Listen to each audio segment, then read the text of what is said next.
د کډوالو او بیرته راستنېدونکو چارو وزارت د روان کال تیرو 9 میاشتو کې د څه باندې 1 میلیون افغان کډوالو د بیرته راستنېدو خبر ورکړی.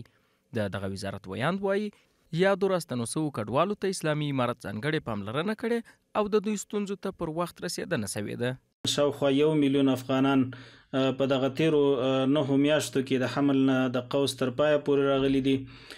چې په دوی کې 93,000 شاوخوا له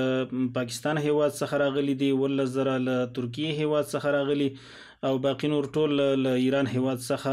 خپل هیواد ته په اجباري او په خپله خوښه باندې راستانه شوي دي.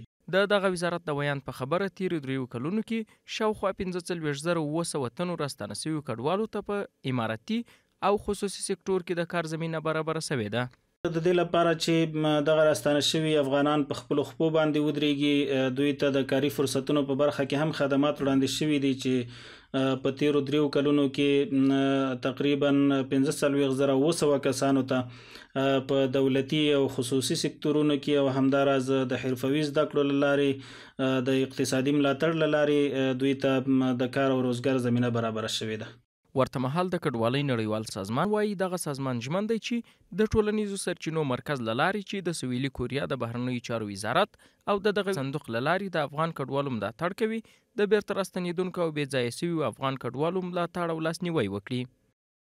د ټولنیزو سرچینو د مرکز له لارې چې د سویلي کوریا او د بهرنیو چارو وزارت او دغه صندوق له خوا یې ملاتړ کیږي، د راستنېدونکو او بې ځایه شوو لپاره د روغتیایي چوپړونو، زده کړو، کارموندنې او عامه پوهاوي پروګرامونه وړاندې کړي. اندازاً 10 کاله کېږي چې هغه وخت کې جنګ و، موږ دلته رالو، بیا دلته په کابل کې مو کار و، د کابل کې لګیا و، بله وسه نه کېدل. کابل اوس خوند ونه کوي، اوس خپله کرې را باندې اوښتې د مجبورۍ نه راغلي وو. نوره مرسته را سره وکړي، موږ خوشحاله یو، بس اوس کار روزګار ته برابر سي، بس